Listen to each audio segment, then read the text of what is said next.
Last session में मैं बता रहा था कि डिजायर्स को कंट्रोल कैसे किया जाए, उसके बारे में क्या क्या बातें उपयोगी हो सकती हैं।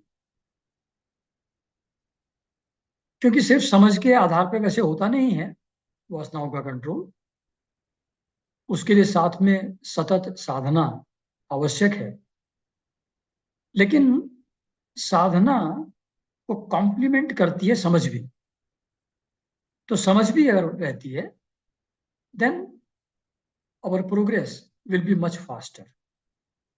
तीव्र गति से हम लोग आगे बढ़ सकते हैं अगर समझ और साधना दोनों चीजें साथ साथ चलें। तो कुछ बातें हैं, वासनाओं को कंट्रोल कैसे किया जाए, पिछले सेशन में किया था। उसी को थोड़ा सा और आगे बढ़ाते हुए सुधाधारा 5 में बाबा सीताराम दास बाबा कहते हैं, सुख पाने की आशा में तुम सतत हो आकुल, क्षुद्र सुख सुख नहीं, सुनो रे पागल। तो हमारी जो व्याकुलता है, रेस्टलेसनेस है, कहीं घुमाए कुछ कर लें, ये सुख पाने की आशा में आकुल हो रहे हैं, व्याकुलता है। और उन चीजों को जिनको मन करता है करने का कर भी लेते हैं, तो कोई खास तृप्ति उससे मिलती नहीं, क्योंकि वो क्षुद्र सुख है, पेटी प्लेजर है, उसका कोई ज्यादा एग्जिस्टेंस है नहीं। तो कहते हैं, क्षुद्र सुख सुख नहीं, सुनो रे पागल। कितना प्यारे तरीके से कह रहे हैं। ऐसे ही कहते हैं सुधाधारा 13 में, मरुभूमि में मिले न जल कभी जैसा माने, जगत में भी सुख की आशा वैसे ही जानो। तो रेगिस्तान में जहां रेत ही रेत है, वहां मर्ग मरीचिका दिखती है गर्मी के टाइम में, पानी का आभास होता लेकिन है तो नहीं। ऐसे ही एक्सटर्नल ऑब्जेक्ट्स में एक सेंस ऑफ प्लेजर, वहां से सुख मिलेगा ऐसी आशा होती है देख कर। लेकिन जब वहां पास जाते हैं तो वो मिलता तो नहीं।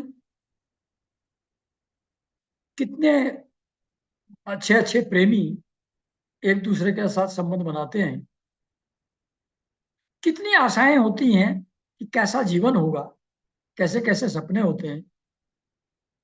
और जब वो उस बंधन में बन जाते हैं तो फिर तो उसकी वो जो एक्सपेक्टेशन थी वैसा तो नहीं होता, कुछ और हो जाता है। क्योंकि बाहर से सुख मिल नहीं सकता, सुख तो अंदर ही है। बाहर प्रतीत होता है मर्ग मरीचिका की तरह, है नहीं। तो इसी को कहते हैं, वो मरुभूमि में मिले न जल कभी जैसा माने, जगत में भी सुख की आशा वैसी ही जानी। तो ऐसे ही एक और है उनका सुधारा 19 में, मक्षिका का वर्णा स्वाद विषय का सुख। वर्णा स्वाद बोलते हैं, थोड़ा हो जाए तो उसमें पस भर जाता है ना, उस पस के ऊपर मक्खी बैठ करके उस पस को चाटती है। तो वो जो जैसा मक्खी को आनंद आता है उसको पस को पीने में, तो विषय सुख, सेंस ऑब्जेक्ट्स का enjoyment is like that only. अच्छा, मक्षिका का वर्णा स्वाद विषय का सुख, कितने जन्म भोग कर पाया है तू। तो ऐसा थोड़ी ही है कि सेंस प्लेजर्स के पीछे हम पहली बार दौड़ रहे हैं। जन्म जन्मांतर दौड़ते रहे हैं, दौड़ते रहे हैं, दौड़ते रहे हैं, लेकिन इच्छा तो वही की वही है, पूरी तो बिल्कुल नहीं हुई। क्योंकि हैप्पीनेस का सोर्स बाहर है ही नहीं, गलत जगह ढूंढ रहे हैं, तो मिलेगा कैसे, है ना। तो इसलिए फिर भागवत में एक जगह कहते हैं कि भोगों की क्षुद्रता को समझकर उनकी ओर से सर्वथा मुंह मोड़ लें। प्लेजर्स आर पेटी, क्षुद्र हैं। तो ये भोग जितने भी हैं सेंस प्लेजर्स के, वो पेटी हैं, बहुत क्षुद्र हैं। इसको अच्छी तरह समझो, इंट्रोस्पेक्ट करो, पुराने एक्सपीरियंसेस को रिकॉल करो कि क्या क्या किया था और क्या क्या हुआ, अल्टीमेटली उसका रिजल्ट क्या हुआ। Contemplate on that. तो उसको समझ करके क्षुद्रता को उसकी तरफ से मुंह मोड़ लें। कोई फायदा नहीं है यार इसके पीछे दौड़ने से, कितनी बार तो देखा, हुआ क्या। ऐसी एक जगह और लिखते हैं श्रीमद् भागवत में, दुष्ट इंद्रियों से विषयों को न भोगें। दुष्ट इंद्रिय क्यों कह रहे हैं, इंद्रियों को दुष्ट क्यों कह रहे हैं? क्योंकि ये कभी भी सेटिस्फाई नहीं होती, there demands continue for ever. कभी भी सेटिस्फेक्शन उनको होता ही नहीं। तो उस सेंस में इंद्रियां दुष्ट हैं, because whatever you do for them they are not satisfied. तो इन इंद्रियों से जो दुष्ट हैं विषयों को न भोगे। फिर क्या करें, कैसे रोकें? तो एक जगह कहते हैं, द डिजायर्स ग्रेजुअली वेन, ये गोंदावलेकर महाराज कह रहे हैं, the desires gradually wane if we resolutely refuse to yield to them. अगर संकल्प दृढ़ करके कि I will not yield to it, I will not do it, ऐसा अगर रिजोल्यूशन ले लें, दृढ़ संकल्प कर लें कि इसको मैं नहीं करूंगा, उसको रिफ्यूज करें, तो ग्रेजुअली दे वेन, धीरे धीरे धीरे धीरे करके समाप्त हो जाती है। ये डिजायर्स अनेक जन्मों के अभ्यास के कारण से बन गई हैं। ये हैबिट्स हैं। इस हैबिट को ब्रेक किया जा सकता है दृढ़ संकल्प लेकर के कि इसको इंडस्ट नहीं करना है। अब जैसे व्रत उपवास जिस दिन करता है आदमी, तो उस दिन खाने की डिजायर भी कोई खास नहीं होती है। डिसाइड किया हुआ है आपने कि आज नहीं खाना है, आज नहीं पीना है, तो नहीं होता है। तो ये क्वेश्चन ऑफ दृढ़ संकल्प, वो करेंगे तो किसी भी चीज को आदमी छोड़ सकता। फिर कहते हैं आगे श्रीमद् भागवत में, जीव जब तक विवेक दृष्टि का आश्रय लेकर इंद्रियों की चेष्टाओं को मिथ्य नहीं देखता, मतलब ये इल्यूजन ही है। इंद्रियां जो ऑब्जेक्ट्स में सुख देख ढूंढ रही हैं, ये जो चेष्टा है उनकी, ये जो एक्शन है इंद्रियों का सुख ढूंढने का बाहर, इसको जब तक ये मीनिंगलेस है, इसका कोई अर्थ नहीं है, इसको विवेक दृष्टि से समझ जब तक आदमी नहीं लेता, तो वो जो घर गृहस्थी की पैटी प्लेजर्स में ही उलझा रहता है, क्योंकि उसको आत्म स्वरूप की विस्मृति हो जाती है। मतलब कि जब इंद्रियां बहिर्मुखी होंगी, विषय के पीछे भागेंगी, your attention is diverted outwards, इसलिए अपने स्वरूप की विस्मृति हो जाती है।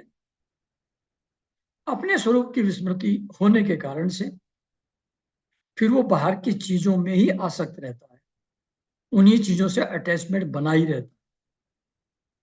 जब तक अपने स्वरूप की विस्मृति होगी,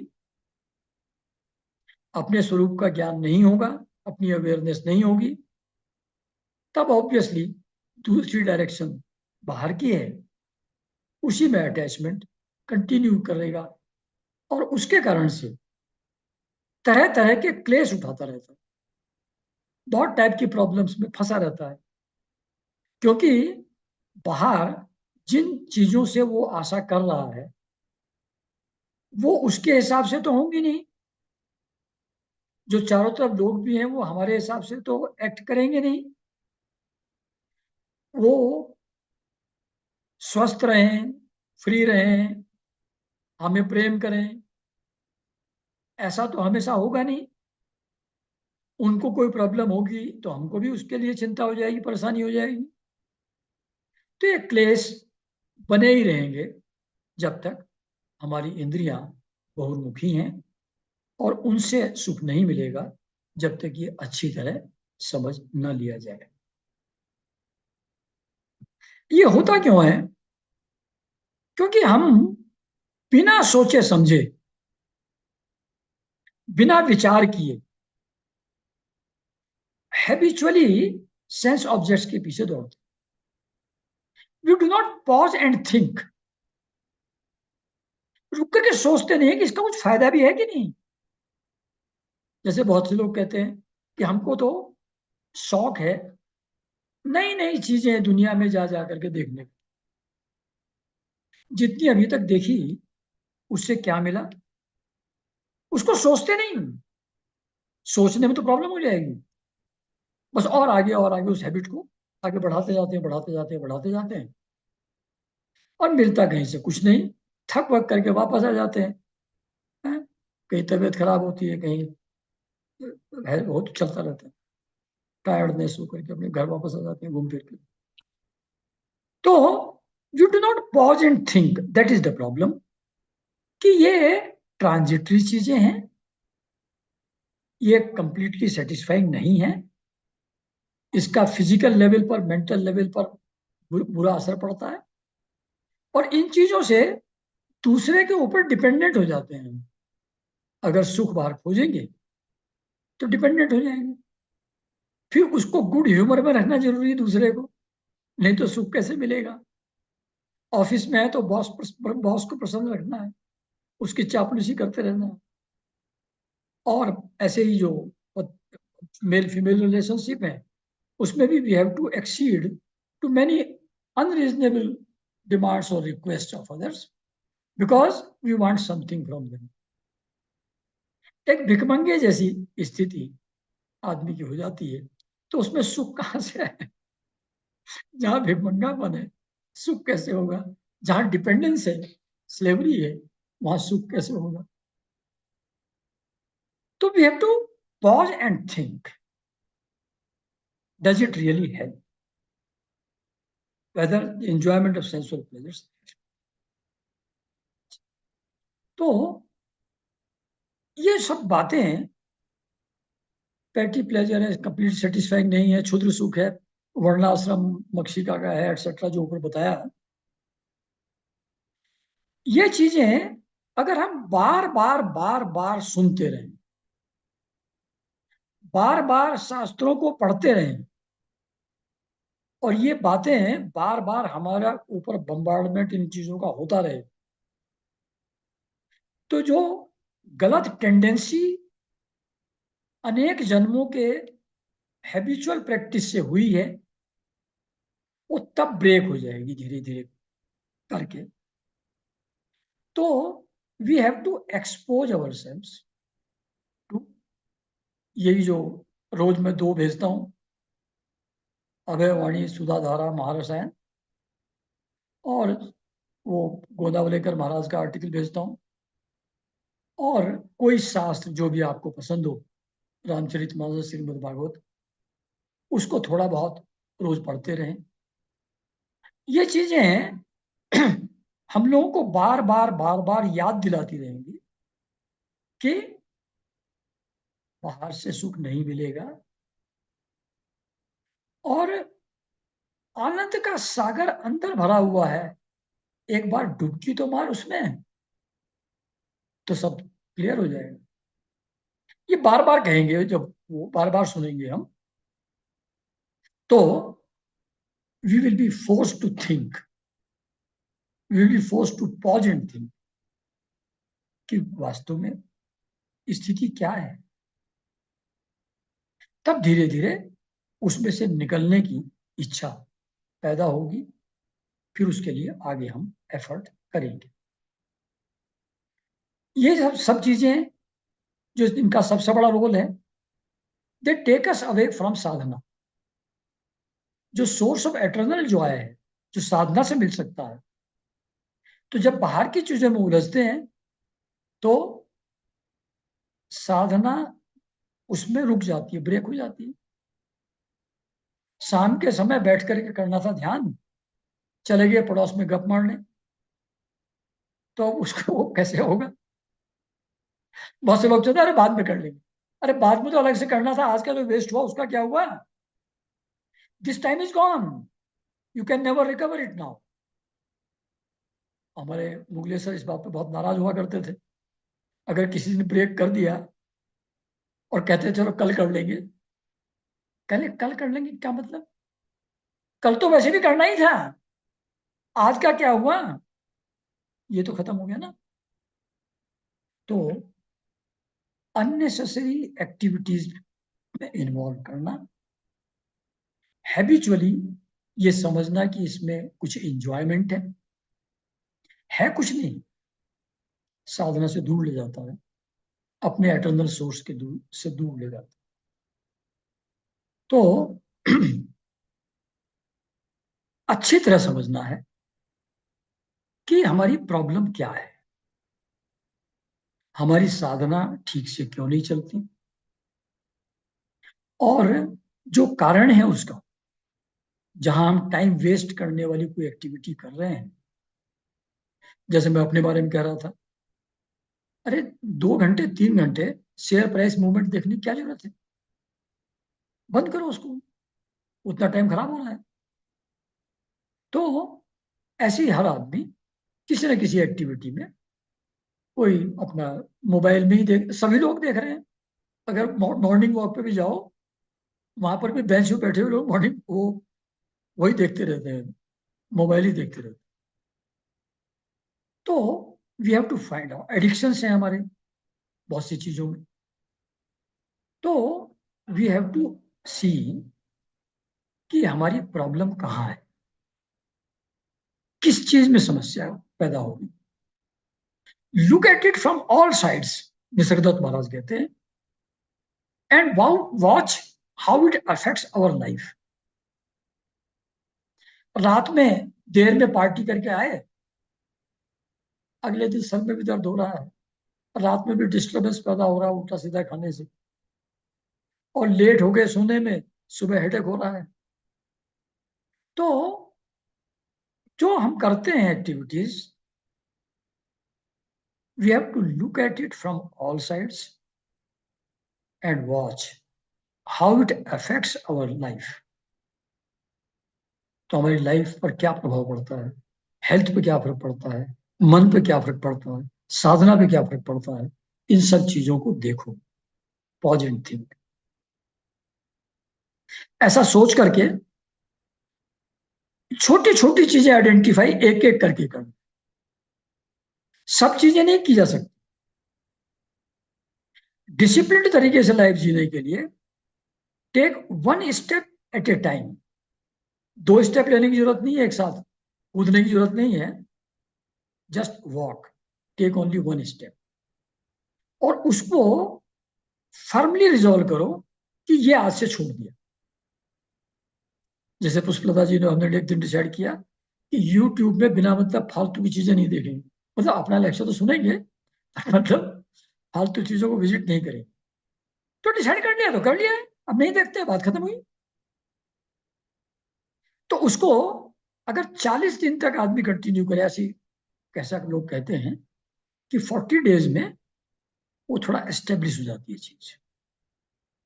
तो बीच में विजिट मत करो उसको, take small steps, implement them with all vigour, है ना।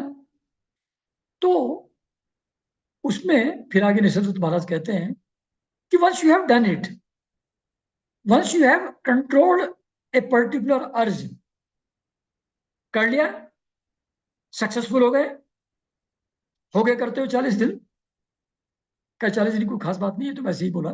और एक जगह पढ़ा था मैंने कि 40 डेज में नई हैबिट फॉर्म हो जाती है, मतलब जिस चीज को नया पिकअप करोगे वो पक्का हो जाता है।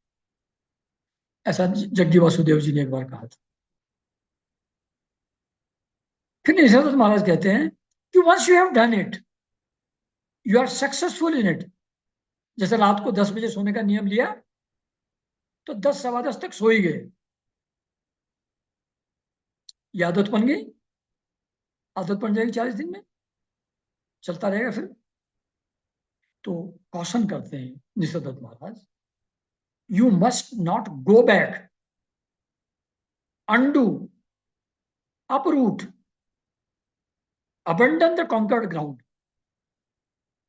जो जीत लिया, जिसमें सक्सेसफुल हो गए, don't go back, must not go back, undo, uproot, abandon the conquered ground.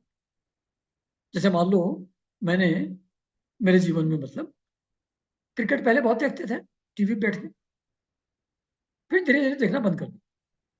अब बंद कर दिया, अब नहीं देखते हैं। लेकिन बीच में बिटिया की बिटिया आ गई, आईपीएल चल रहा था, उसने लगा दिया, तो फिर देखने लगे वो थोड़े दिन। फिर मैं कहा नहीं नहीं नहीं नहीं। जैसी वो चली गई, तुरंत बंद किया, नहीं ये नहीं। तो जिस चीज को छोड़ा है, उस पर अगर दोबारा उसमें इंटरेस्ट लेने लगोगे, फिर वापस आ जाएगा। वो तो पुरानी हैबिट है। ये जितने साधु सन्यासी जिनका भी फॉल होता है from high stature, they go back on whatever they have left. जिस चीज को छोड़ करके एक ऊपर की स्थिति एक्वायर की थी, when you again start indulging into it, you are pulled back. इसलिए कौशन की बात है कि जिस चीज को जीत लिया, जिस चीज को छोड़ दिया, या जिस नई हैबिट को एक्वायर कर लिया, डिसिप्लिन लाइफ में ले आए, इतने बजे उठे, इतने बजे सोए, जो भी है, जो भी है, whatever kind of discipline you want to adopt, करने के बाद don't go back on that, don't undo it. तो कॉन्कर्ड ग्राउंड पर बने रहो। तो जैसे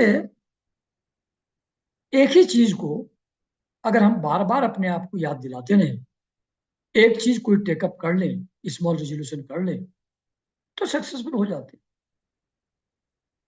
इवन आइडियाज भी फर्म हो जाते हैं, not only our habits and activities.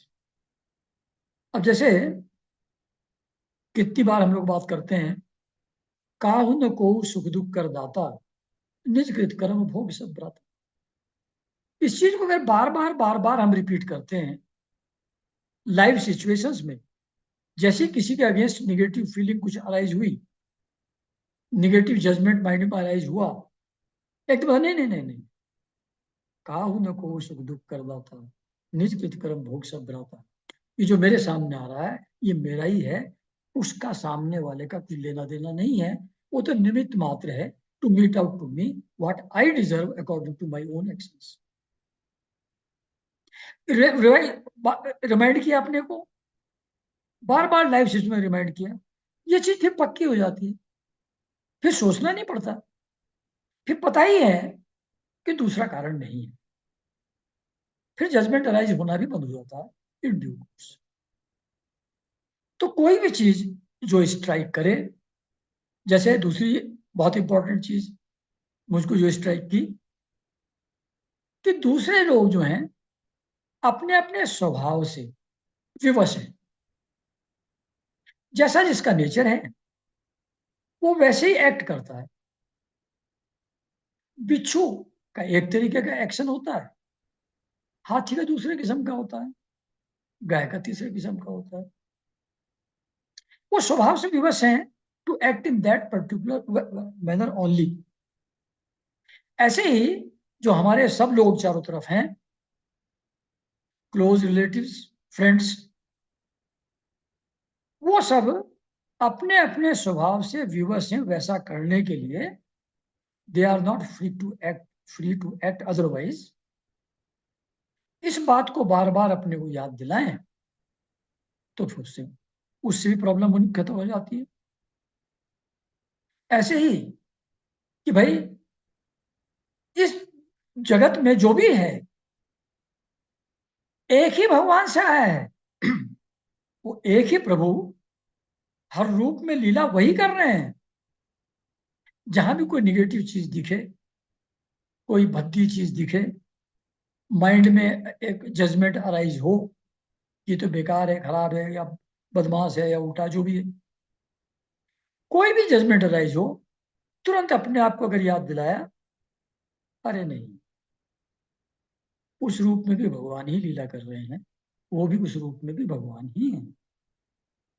तो एकदम वो उस जजमेंट का जो रिजल्ट है, इफेक्ट है, कोई भी निगेटिव फीलिंग वाला अपने अंदर नहीं हो। तो एक दो चीज लेकर के बार बार अपने आप को रिमाइंड करना, वही सोल्यूशन। उससे ये समझ क्या था, बाकी एक्चुअल जो चेंज आता है उस समझ से कम आता है, वैसे ज्यादा आता है साधना से। क्योंकि मेन प्रॉब्लम क्या है, idea of me and my, ये शरीर मैं हूं और ये शरीर को सपोर्ट वाली करने वाली चीजें मेरी हैं। ये जो आई और माइंड का आइडिया है, ये माया के द्वारा क्रिएटेड है, भगवान की माया से। जिसने हमको क्रिएट किया है, उसी ने ये डिजायर्स पैदा की हैं, उसी ने मैं और मेरे का भाव पैदा किया है। तो इतनी आसानी से सिर्फ इंटेलेक्चुअल अंडरस्टैंडिंग से खत्म नहीं होता वो। एक जगह अभयवाणी में कहते हैं, अभयवाणी 16 में, हरि की ये दैवी माया अति ही कठिन, कटे न ये माया जाल उनकी दया भी। भगवान की माया के कारण से जो हम फंसे हुए हैं, ये भगवान की ही कृपा के बिना, उनकी माया के चंगुल से हम छूट नहीं सकते। ये माया जाल उनकी दया के बिना कटेगा नहीं।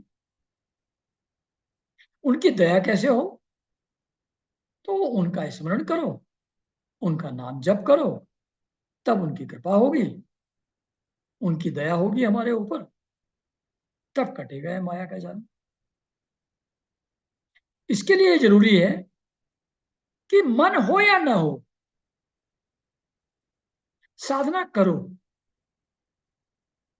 सुधाधारा 24 में कहते हैं, अनिच्छा आलस्य का कर परिहार। अनिच्छा, इच्छा नहीं हो रही है, अच्छा से क्या मतलब, सुबह दोपहर शाम 3 बार बैठ के करना है, करना है तो करना है। इच्छा अनिच्छा से मतलब नहीं है, मन करेगा तब करेंगे ये थोड़ी। मन तो कभी भी नहीं करेगा, वो तो तुमको गड्ढे में गिराने के लिए है ही है वहां। तो अनिच्छा को छोड़ो, आलस्य को छोड़ो। ऐसा नहीं थोड़ी और नींद ले ले, अरे नींद क्यों ले लो भैया, करो पहले, दिन में सो लेना फिर बस फालतू टाइम में, दूसरे टाइम में, इसको तो करो अभी। तो अनिच्छा आलस्य का कर परिहार। फिर जैसे मुगले सर भी कहते थे, जप और ध्यान के लिए जबरदस्ती बैठो, इसमें इच्छा का सवाल नहीं है। वैसे भी देखो, ज्यादातर बच्चे, कौन स्कूल जाना चाहता है, कौन पढ़ना चाहता है, पढ़ना बहुत कोई इंटरेस्टिंग चीज नहीं है, कौन पढ़ना चाहता है, लेकिन जबरदस्ती पढ़ते हैं ना। लाइवलीहुड कमाने के लिए मान लो नौकरी कर रहे हैं, किस दिन ऑफिस जाने का मन नहीं है, जाते हैं ना।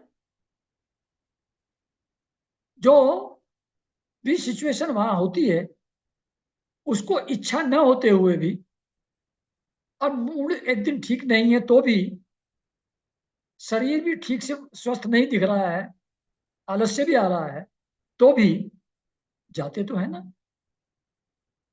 तो जबरदस्ती पढ़ते हैं, जबरदस्ती अपनी लाइवलीहुड कमाने के लिए काम करते हैं। तो इसमें जबरदस्ती क्यों नहीं भाई, इसको भी जबरदस्ती करो, सेम चीज फॉलो करो। तो मन का सवाल नहीं है ये, अनिच्छा आलस्य का कर परिहार, और उसको रेगुलरिटी के साथ। साथ करो।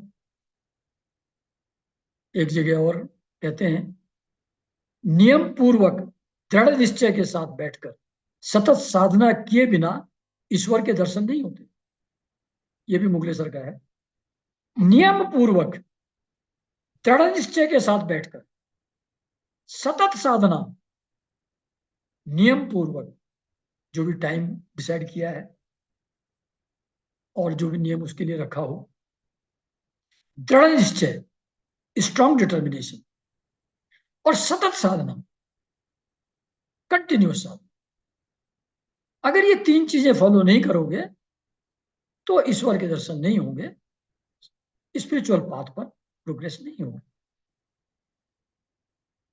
अब एक जगह गोंदावलेकर महाराज कहते हैं, वट एवर साधना you adopt, you have to pass through the gate of नाम स्मरण। Why then procrastinate, why not begin right away. कहते हैं आप किसी भी रास्ते से साधना करना शुरू करें, अल्टीमेटली इन वन लाइफ और द अदर, सेम लाइफ में भी हो सकता है, पर एक लाइफ में नहीं भी हुआ तो दूसरी, दूसरी, तीसरी, तीसरी, चौथी, 1000वीं, 5000वीं लाइफ में, ultimately you will have to pass through the gate of नाम स्मरण। भगवान के स्मरण के बिना ज्ञान को उपलब्ध आप नहीं हो, प्रभु का साक्षात्कार नहीं होगा, आनंद की अनुभूति नहीं होगी। तो जब फैक्ट ये है कि अल्टीमेटली नाम जप के बिना सॉल्यूशन नहीं है, तो फिर देर करने की क्या जरूरत है? Why not to start right away? पहले ही इसी से शुरू क्यों ना कर दो? तो इसलिए नाम स्मरण, और ऊपर था ना वो, कटे ना देवी माया प्रभु दया बिन, और दया होती है नाम स्मरण से, और यहां पर भी वही बात कह रहे हैं। तो एक जगह और कहते हैं, ये भी भागवत में है, सतयुग में भगवान का ध्यान करने से, त्रेता युग में यज्ञों के द्वारा भगवान की आराधना करने से, और द्वापर युग में विधि पूर्वक उनकी पूजा सेवा से जो फल मिलता है। सतयुग में ध्यान करने से, त्रेता युग में यज्ञ करने से, द्वापर युग में पूजा सेवा करने से भगवान की जो फल मिलता है, कल युग में भगवान का नाम का कीर्तन करने से प्राप्त हो जाता है। ये 12वें स्कंद में भागवत में लिखा है। तो इस युग में नाम कीर्तन ही रास्ता है। भागवत भी कह रहा है, नारद, तुलसीदास, कबीर, और गोंदावलेकर महाराज, सीताराम दास बाबा, सब कह रहे हैं कि नाम स्मरण कर, नाम जप कर, इस युग में वही रास्ता। नाम कीर्तन करते करते मुझे पकड़ रख, ये अभयवाणी 16 में है। पुरुषार्थ का श्रेष्ठ रूप है मेरा नाम संकीर्तन। पुरुषार्थ का श्रेष्ठ रूप मतलब best best thing to do, अपने रिडेम्पशन के लिए, अपने कल्याण के लिए जो बेस्ट पॉसिबल एक्टिविटी की जा सकती है वो नाम कीर्तन है। उस नाम कीर्तन को करते करते मुझको पकड़कर रख। तो फाइनल बात ये हुई कि टाइम वेस्टिंग एक्टिविटीज से दूर रहना, एक्सटर्नल प्लेजर्स, पेटी प्लेजर्स हैं, उससे आनंद नहीं मिलता, इस बात को अच्छी तरह समझना, और प्रभु का स्मरण करना।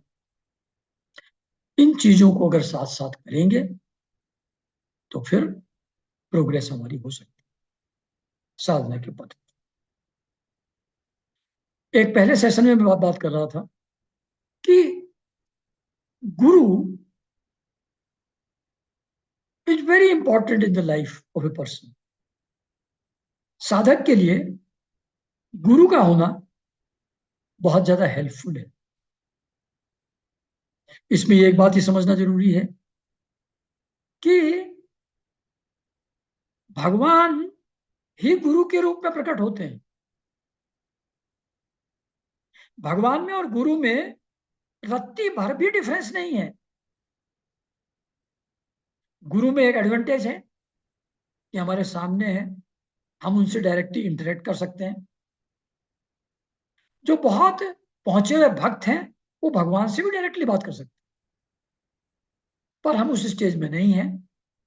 हम डायरेक्टली भगवान से बात अभी नहीं कर पाते। तो भगवान आए हुए हैं गुरु रूप में। तो ये गलत फहमी कभी नहीं रखनी चाहिए कि ये ह्यूमन बीइंग है, हमारी तरह खाना खाता है, हमारी तरह इसका पेट भी दर्द होता है, हमारी तरह ही सारी एक्टिविटीज हैं, तो ये भी हमारी तरह आदमी है। ऐसा बिल्कुल नहीं सोचना चाहिए। वो आदमी बिल्कुल नहीं है। एक जगह गुरु गीता में लिखा है कि उनके तीन नेत्र नहीं हैं, दो ही हैं, लेकिन वो शिव हैं।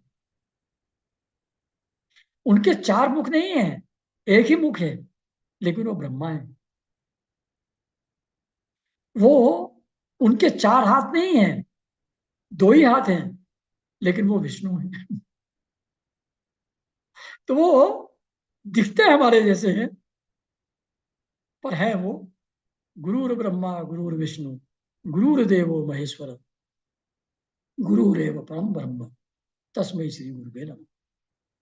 तो गुरु भगवान ही है। वो साक्षात ब्रह्म है। इसमें दूर दूर तक कोई भी डाउट नहीं रहना चाहिए। अब रही कि गुरु की आवश्यकता क्या है। अगर हम नाम जप कर रहे हैं और अपना बाकी चीजें फॉलो कर रहे हैं जो डिस्कस अभी तक किया है, तो क्या जरूरत है। तो कोई भी सांसारिक विद्या हम सीखते हैं, वर्ल्डली स्किल या आर्ट सीखते हैं, साइंस सीखते हैं, गणित सीखते हैं, मनोविज्ञान सीखते हैं, भूगोल सीखते हैं, गायन है, संगीत, नृत्य, प्लम्बिंग, स्मिथी, कुछ भी सीखते हैं, तो कोई सिखाने वाला होता है तभी सीखते हैं ना। गुरु के बिना तो नहीं होता वो। टीचर तो चाहिए उसके लिए ना। और ये चीजें तो ऐसी जो सामने हैं, इनको तो फिर भी आप कुछ कर सकते हैं, ट्रायल एंड एरर से कुछ थोड़ा बहुत पिकअप भी कर सकते हैं। लेकिन जो तत्व इंद्रियों के भी परे है, जो मन बुद्धि और इंद्रियों के परे तत्व है, ब्रह्म, उसको बिना गुरु के कैसे जानेंगे। जो मन बुद्धि और इंद्रियों के परे है, उसको कैसे जानेंगे बिना गुरु के, बिना गाइड के। तो ये बहुत आवश्यक है। ऑर्डिनरी फील्ड में भी हम लोग जरूरत महसूस करते हैं, and it is all the more important in spiritual field. ये गुरु अनेक प्रकार के होते हैं, गुरु गीता में लिखा है। जैसे लौकिक शास्त्र, इतिहास, भूगोल, साइंस, मैथमेटिक्स, इसको जो बताता है वो सूचक गुरु कहते हैं उसको, उनके नाम दिए हुए हैं। जो वर्ण आश्रम विद्या सिखाता है, उसका परिवचन प्रवचन करता है, वो वाचक गुरु। तो ऐसे अलग अलग टाइप के बहुत सारे गुरु हैं। जो मोहन, मारण, वशीकरण टाइप की शिक्षा देता हो, वो निषिद्ध गुरु है। तो ऐसे बहुत सारे गुरु हैं अलग अलग टाइप के। लेकिन परम गुरु कौन है? जो जिसके साथ रहने से, संपर्क में रहने से हमारे सारे डाउट खत्म हो जाए, जन्म मृत्यु का हमारा भय समाप्त हो जाए, वो परम गुरु। जैसे एक जगह लिखा है, यस्य दर्शन मात्रेण, नहीं सॉरी, भिद्यते हृदय ग्रंथिस, छिद्यन्ते सर्व संशय, क्षीयन्ते सर्व कर्माणि, गुरु करुणया शिवी। हृदय ग्रंथि, मैं और मेरे का भाव, इस ग्रंथि का भेदन हो जाता है। तो जिसके थ्रू ये होती हैं चीजें, ऐसे एक और श्लोक है, ये बाद में होगा इस पर्टिकुलर श्लोक पे दोबारा, अभी बीच में एक और बताता हूं। यस्य दर्शन मात्रेण मनसः स्यात् प्रसन्नता स्वयं भूयात धृति शांति स भवेत परमो गुरु। जिसके दर्शन मात्र से मन प्रसन्न हो जाए, धैर्य आ जाए बुद्धि में, पेशेंस डेवलप हो जाए, कुछ पूछने का भी मन ना करे, चुपचाप बैठे हैं गुरु के सामने, परम शांति का अनुभव कर रहे हैं, धैर्य से बैठे हुए हैं, तो वो परम गुरु है। तो गुरु ही हमको अनेक मार्गों में से हमारे लिए कौन सा मार्ग उपयुक्त है वही बता सकता है। दिशा निर्देशन गुरु ही कर सकते हैं। किसी के लिए ज्ञान योग उपयोगी हो सकता है, किसी के लिए शंकर भगवान की उपासना अच्छी हो सकती है, किसी के लिए विष्णु भगवान की अच्छी हो सकती है, किसी के लिए देवी की अच्छी हो सकती है। कौन सी साधना किसके लिए उपयुक्त है, किसको ज्ञान योग से मिलेगा, किसको भक्ति योग से मिलेगा, किसको कर्म योग से मिलेगा, ये सब गुरु ही जानते हैं। इस चीज को वही बता सकते हैं और कोई दूसरा नहीं बता सकता।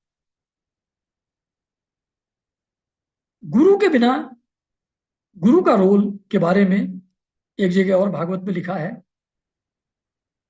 कि जो अटैचमेंट्स हैं वो बंधन का कारण है। अगर वर्ल्डली चीजों के साथ हमारा अटैचमेंट है तो, लेकिन वही संग, वही आसक्ति अगर संतों के प्रति हो जाए, गुरु के प्रति हो जाए, संग या आसक्ति, तो मोक्ष का खुला द्वार बन जाता है। तो when we get aligned to the guru, जब हम गुरु से प्रेम जब हमको हो जाए, उनमें आसक्ति जब हमको हो जाए, तो वो मोक्ष का द्वार बन जाते हैं। जैसे सिख लोगों में कहते हैं गुरुद्वारा, गुरुद्वार है मोक्ष तक पहुंचाने के लिए। ऐसी एक जगह और लिखा है भागवत में, महापुरुषों के चरणों की धूलि से अपने को नहलाए बिना केवल तप, यज्ञ, दान, अतिथि सेवा, दीन सेवा, वेदाध्ययन, जल अग्नि और सूर्य की उपासना, इन किसी भी साधन से परमात्मा का ज्ञान प्राप्त नहीं हो सकता। महापुरुषों की चरणों की धूलि से अपने आप को नहलाए बिना किसी भी तरीके से परमात्मा का ज्ञान नहीं हो सकता। रीजन क्या है? जितनी भी चीजें बाकी बताई हैं, तप, यज्ञ, दान, अतिथि सेवा, वट एवर इट इज, ये सब के सब मैं कर रहा हूं, इसमें ईगो इन्वॉल्व है। ये ईगो को और पुष्ट करता है। लेकिन जब संत के चरणों में हम बैठते, वो इतने बड़े हैं, इनफाइनाइट हैं, उनकी प्रेजेंस में हमारी ईगो नहीं रहती। उनके सामने हम ना कुछ हो जाते हैं, as if I am nothing, ऐसा हो जाता है उनके सामने। तो ego doesn't go unless you surrender to a guru, you become attached to a guru, तब तक वो ईगो नहीं जाती। और खुद ही को मिटाए बिना खुदा मिलता नहीं है, आप लोग जानते ही है ना। एक और बात लिखी एक जगह कि तीर्थों में अगर आप बार बार जाएं, गंगा स्नान आप बार बार करें, बहुत लंबे समय तक करते रहें करते रहें करते रहें, तो धीरे धीरे आपके पाप यानी कि संचित कर्म समाप्त हो जाते। धीरे धीरे करके बहुत लंबे समय तक करते ही जाओ करते ही जाओ करते ही जाओ, तब कर्म बंधन का नाश होता, तब संचित कर्म समाप्त होते हैं। लेकिन संत की एक दृष्टि, एक बार उन्होंने देख लिया आपको नजर भर, उसी से आपके संचित कर्म समाप्त हो जाते हैं। इसी बारे में जो पहले मैं श्लोक बोल रहा था वो अब यहां आता है। भिद्यते हृदय ग्रंथिस छिद्यन्ते सर्व संशया क्षीयन्ते सर्व कर्माणि गुरो करुणया शिव।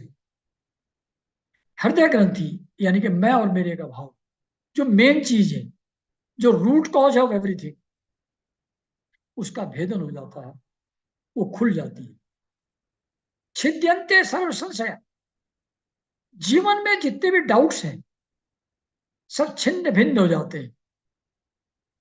क्षीयन्ते सर्व कर्माणि, जितने भी मिलियंस ऑफ लाइव्स के संचित कर्म हैं सब क्षीण हो जाते हैं, सब समाप्त हो जाते हैं। कैसे? गुरु करुणया शिवी, जब गुरु की दया होती है, गुरु की करुणा जब हमारे ऊपर बरसती है, गुरु की कृपा जब हमारे ऊपर होती है, तो हृदय ग्रंथि का भेदन हो जाता है, सभी संशय छिन्न भिन्न हो जाते हैं, सभी पुराने जन्मों के कर्म क्षीण हो जाते हैं। परम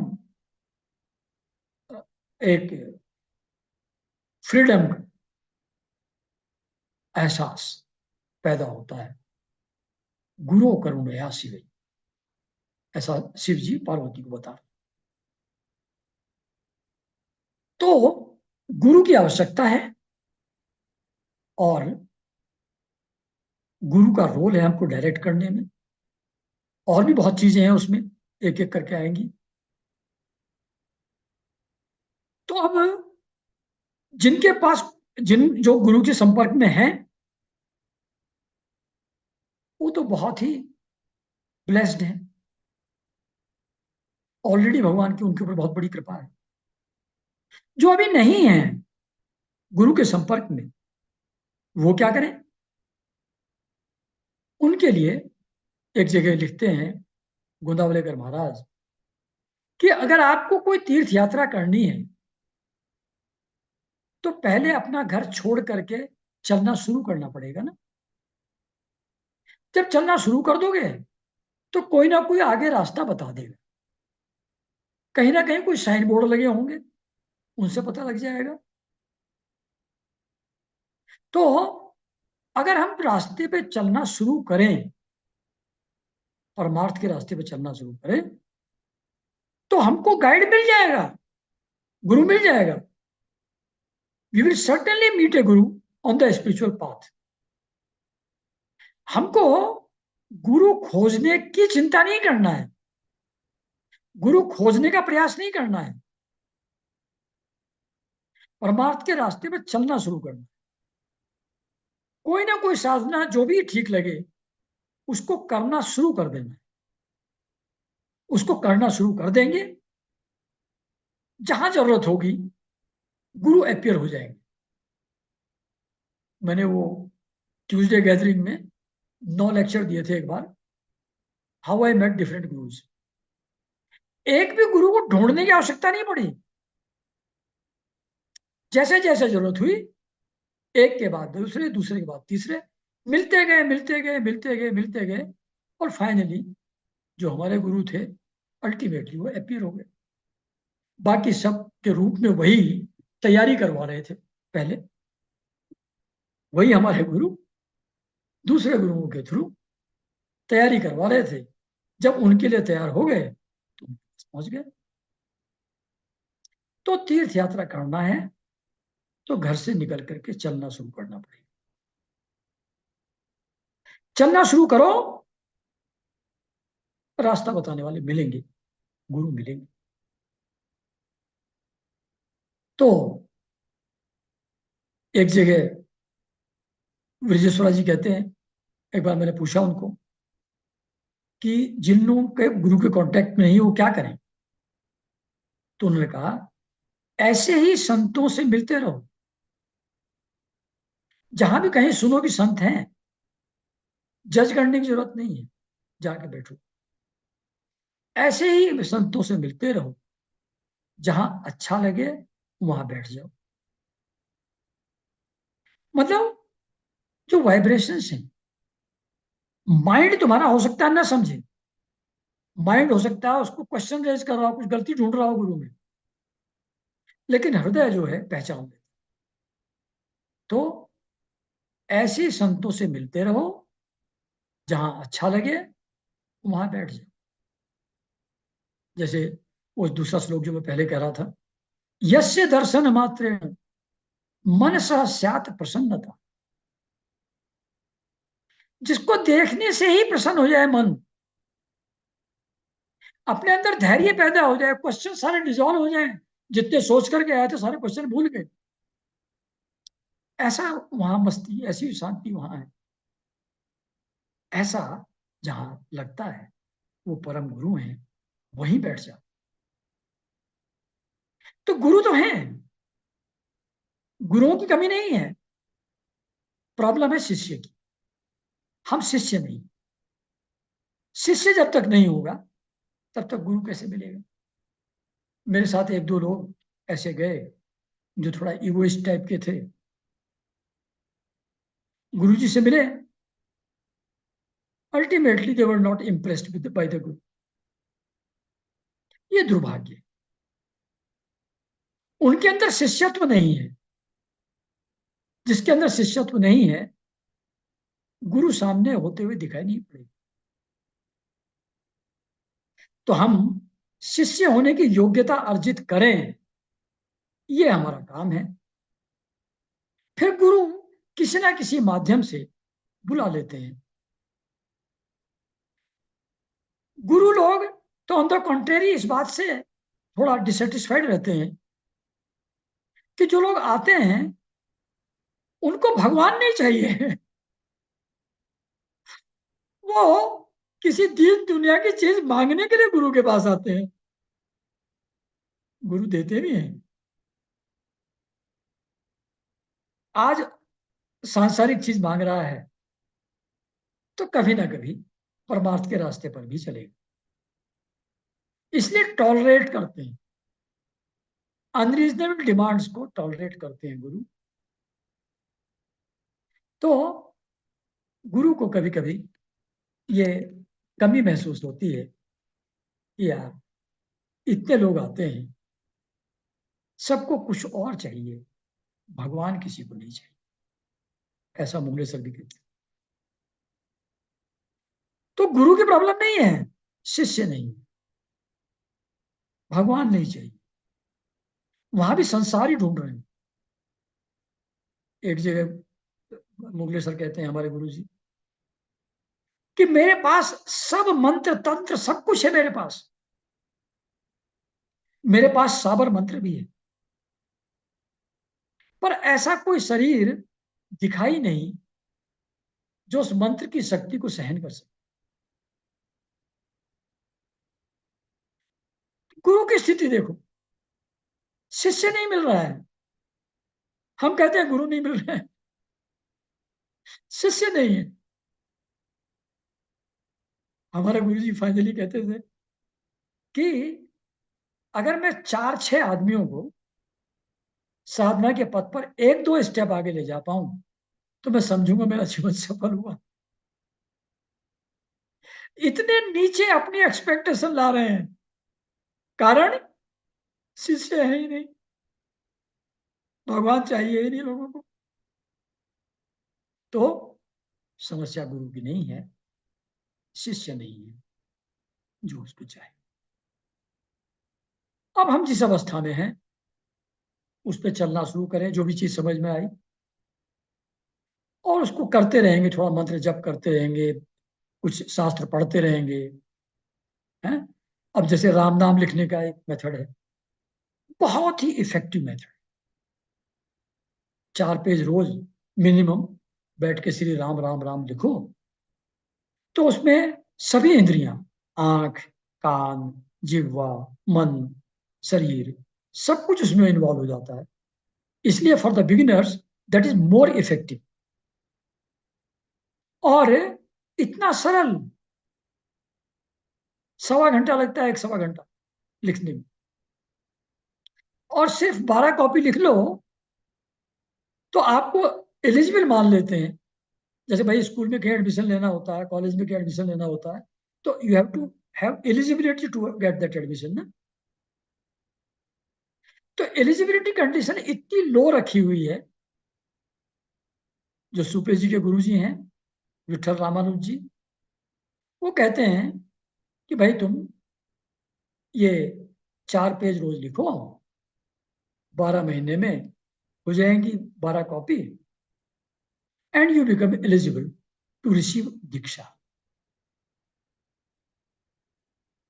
जब हम ये शुरू करते हैं, गुरु के संपर्क में उसके कारण से आते हैं, तो एक जगह भागवत पे लिखा है कि संसार सागर को पार करने के लिए जो शरीर हमारा है, ये एक नौका की तरह है। अगर हम गुरु के शरण में पहुंच जाएं तो वो केवट बनकर इसका संचालन करने लगते, केवट बनकर वही पतवार चलाने लगते हैं, हमारी जीवन यात्रा को आगे वो खुद ले जाने लगते हैं, और भगवान फेवरेबल विंड की हेल्प से उसको लक्ष्य की ओर, मुक्ति के मार्ग की ओर बढ़ाने लगते। तो कुछ शुरू करें, संतों के थोड़ा संपर्क में आने की प्रयास करें। जैसे ही सिंसियरिटी हमारे अंदर होगी, गुरु की शरण में हम पहुंचेंगे,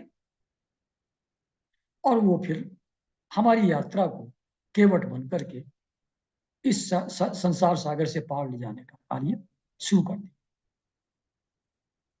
दीक्षा के लिए इतनी सरल क्वालिफिकेशन दी, बस 12 कॉपी लिखो, यू आर एलिजिबल। तो ये अगर कर लें तो एक एस्टेब्लिश हो जाता है कनेक्शन गुरु से। फिर आप अकेले साधना नहीं करते, फिर गुरु साधना करते हैं आपके साथ। गुरु की शक्ति आपको अवेलेबल होती है। साधु संग लो नाम पूरे का प्रयास, अभय वाणी 14 में लिखा है। ये बीच बीच में अपने घर में बैठकर तो प्रैक्टिस रोज करना ही है, बीच बीच में बैटरी चार्जिंग के लिए गुरु के संपर्क में भी आना चाहिए, महीने 2 महीने 3 महीने जैसी सुविधा हो, और उनके साथ बैठकर नाम लेंगे। साधु संग लो नाम पूरे का प्रयास, बैटरी चार्ज हो जाएगी, और ये फ्रक्टिफाई और फास्टर तरीके से होगा जो आपका एफर्ट है साधना पे आगे चलने का। साधु के संग में रहना बहुत उपयोगी है, नो डाउट, लेकिन साधु के संग रहने का मतलब ये नहीं है कि physically you breathe the same air, आप उनके साथ ही बैठे, उन्हीं के साथ उठें, वैसा नहीं है। मैंने 2 महीने में एक बार मिला है, अलग बात है। उनके साथ ही रहें ऐसा जरूरी नहीं है। गुरु के साथ रहने का मतलब है गुरु की इंस्ट्रक्शन को फॉलो करना। फिजिकल प्रॉक्सिमिटी इंपॉर्टेंट नहीं है, गुरु का स्मरण रहे, गुरु की इंस्ट्रक्शन याद रहे, और गुरु के इंस्ट्रक्शन को आप फॉलो करें। आप मतलब हम लोग फॉलो करें, तो हम लोग इसको फॉलो करेंगे, वो मतलब है गुरु के साथ रहना। गुरु के साथ रहने का मतलब फिजिकल प्रॉक्सिमिटी नहीं है। निसर्ग महाराज आगे कहते हैं, make your entire life an expression of your faith and love for your गुरु। गुरु के प्रति प्रेम, गुरु में श्रद्धा, वही आपकी लाइफ है। Make your entire life an expression of your faith and love for your Guru. This is what living with a Guru means. Remember him, love him, act on his instruction, remember his instructions, act on them. ये गुरु के साथ रहना है। तो एक किसी ने पूछा, अगर गुरु की इंस्ट्रक्शन ना मान पाए किसी कारणवश या ना कर पाए तो क्या होगा? कह लिया भैया फिर जिंदगी सिखाएगी तुमको, लाइफ विल टीच। जहां सब कुछ फेल हो जाता है वहां जीवन जिंदगी सिखाती है आपको। लेकिन जिंदगी के जो लेसन है बहुत टाइम लगता है, बहुत सफरिंग है उसमें। तो you can avoid that delay and suffering by obeying the guru. अगर भगवान को पाना है तो you must do whatever your teacher tells you, उसमें क्वेश्चन नहीं। तो एक बार मुझको कहा गुरुजी ने कि आम का, जहां भी आम का पेड़ दिखाई पड़े पकड़ के खड़े हो जाओ, 15-20 सेकंड खड़े हो जाओ। अब आप पकड़ के पेड़ खड़े हैं, चारों तरफ लोग आ जा रहे हैं, आपकी जान पहचान के लोग भी हैं, उनको पता है आप कमिश्नर साहब हैं, और पेड़ पकड़े खड़े हुए। तो नॉर्मली अनयूजुअल लगता है, कभी कभी ये लगता है पेड़ पकड़ने से क्या होगा। तो ना तो मैंने गुरु से पूछा कि पेड़ क्यों पकड़े, ना इस बात की चिंता किया कि लोग क्या कहेंगे। मैं जाता था रास्ते, मॉर्निंग वॉक पे पेड़ पकड़े खड़ा हो जाता। तो you must do whatever your teacher tells you. If you do not struggle hard to apply every word of it in your daily life, don't complain that you have made no progress. तो पूरी कोशिश करो गुरु की instruction को follow करना, जीवन को उन्हीं के हिसाब से जीना, तभी प्रोग्रेस होगी, नॉट अदरवाइज। कभी कभी हम लोग ये सोचते हैं कि स्पिरिचुअल साइड में, स्पिरिचुअल फील्ड में we must follow what our Guru says, that is all right. लेकिन जीवन की चीजें तो हमको अपने आप संभालनी है ना। ये भी एक बहुत बड़ी नासमझी, बहुत बड़ी गलती है। मतलब 1 घंटा आप गुरु के हिसाब से चलेंगे, 23 घंटे अपने हिसाब से चलेंगे, तो मैं भाव कहां गया, ईगो कहां गई? अभी भी जीवन अपने हिसाब से जी रहे हो ना। You have to make your life expression of your guru. Let the guru live your life. बीच से हट ही जाओ तभी होगा। वैसे भी वी आर ब्लाइंड, हमको आगे लाइफ कैसे अनफोल्ड होगी कुछ भी नहीं पता है, कुछ भी नहीं दिखता। तो अंधे आदमी को क्या करना चाहिए? जिसके पास आंख हो उसकी हेल्प लेकर रास्ता चलो, उसका सपोर्ट लेके चलो, जिसको दिखता है। अंधे के लिए यही रास्ता है, आंख वाले के सहारे से चलो। हम लोग सभी अंधे हैं, आगे जीवन कहाँ जाएगा कुछ पता नहीं। तो जिनको पता है उनका सपोर्ट, उससे ले चलो। Not only in spiritual field, also in worldly matters, seek his instruction and act according. और वो ऐसी ऐसी चीजें मिलती हैं। एक बार मैं एक किताब पढ़ रहा था, आई एम दैट। 2-3 बार कोशिश किया, आई वॉज फेलिंग। उसमें इंटरेस्ट डेवलप नहीं हो पा रहा था, समझ नहीं आ रही थी पूरी तरह। मैंने दिन गुरु जी को कहा ये बात। उन्होंने कहा नहीं नहीं, वो सब एक्सपीरियंसेस मैं तुमको दे चुका हूं, that will be a child's play for you. जैसे उन्होंने ये कहा कि वो सब एक्सपीरियंसेस मैं तुमको दे चुका हूं, it will be a child's play for you. फिर जब मैंने किताब उठाई तो एकदम इतनी सिंपल थी कि इसको तो दर्जे 2 का बच्चा समझने लगा। तो अज्ञान तिमिरांधस्य ज्ञानांजन शलाकिया चक्षुरुन्मीलितम येन तस्मै श्री गुरुवे नमः। तो अज्ञान अंधकार में भटकने वाले को जो अंजन की तरह आंखों को ठीक कर दे, जो हमको दृष्टि प्रोवाइड कर दे समझने की, वो गुरु है। तो वो ऐसे अंतर्दृष्टि प्रदान करते हैं। और दूसरा जो उन्होंने कहा था कि ये सब एक्सपीरियंस मैं तुमको दे चुका हूं। मतलब साधना से जो हम एक्वायर करते हैं वो तो बहुत मामूली चीज है। जो एक्सपीरियंस हमको होते हैं, हमको लगता है साधना से हो रहे हैं, वो साधना से नहीं होते।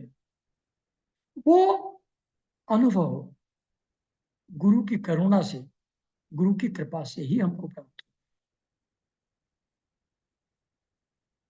तो ये जो सेंटेंस है बहुत दिनों बाद मुझको ध्यान आया कि ये सब एक्सपीरियंस मैं आपको दे चुका हूं जो उस किताब में लिखा है। फिर जब मैंने ध्यान से कंटेम्पलेट किया तो यस, जो उसमें लिखा था वो तो मेरे अनुभव में है मेरे। तो गुरु डायरेक्ट एक्सपीरियंस देते हैं। जो भी साधना है, साधना हमको तैयार करती है एक लिमिट तक।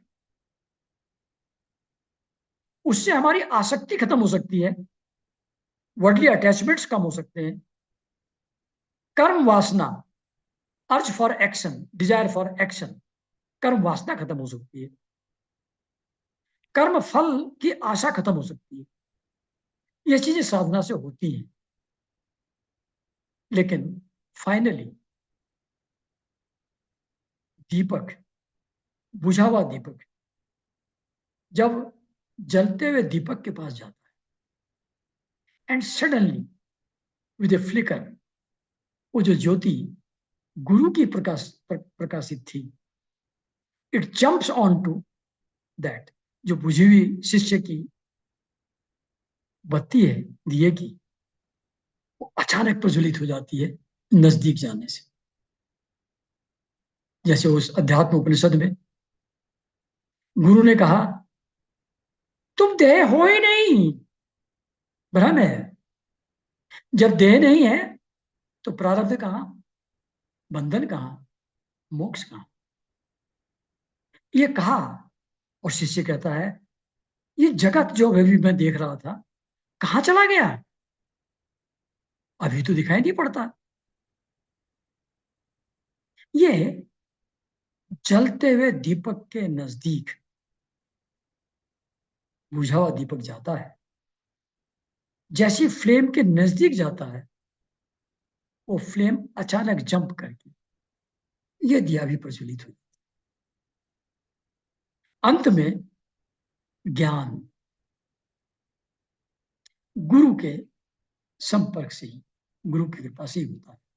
हम तैयारी करके फिर कब होगा, you should not be anticipating that, we should not be anticipating that. अपनी तैयारी करते रहो, सब्र से, धैर्य से, आराम से बैठे रहो। अचानक कभी वो घटना घट जाएगी, वो ज्ञान का दीपक जल जाए। तो यहाँ ये एक्सप्लेनेशन जो था 48 सेशन का, यहाँ से बात होता है। और फिर अगले वीक से हम लोग फिर रेगुलर रीडिंग ऑफ भागवत, जहां से उस समय छोड़ा था, उसको फिर से we will resume that from next session. तो सबको बहुत बहुत नमस्कार, धन्यवाद।